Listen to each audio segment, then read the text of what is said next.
А младший сын, ученик 3 класса, к сожалению, ранен, сделали операцию. Сейчас он находится в реанимации. Это старший сын, ученик 8 класса. Как раз вот основная бойня была у них в классе. После этого он нашел младшего братишку. Вместе с учителями донесли его до скорой помощи и привезли сюда.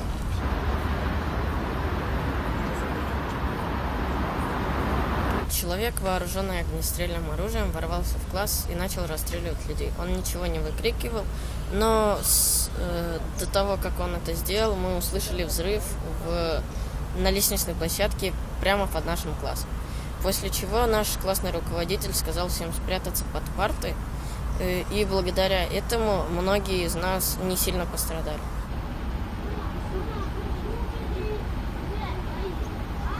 Этот человек ворвался в класс и начал расстреливать людей. Сперва он... Ваш класс?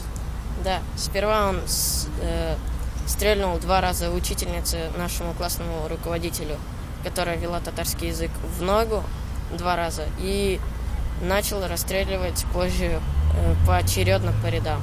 После чего он ушел, и сразу 3 человека из нашего класса позвонили в полицию, и благодаря этому мы смогли выжить.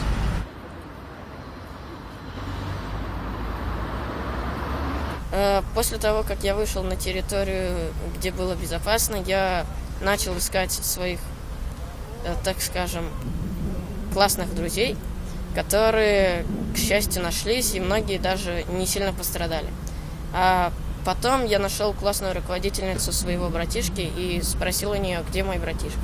Она ответила, что вот он, я его увидел, у него было ранение, после чего мы с ним сели в специальную машину, которая отвезла нас в поликлинику.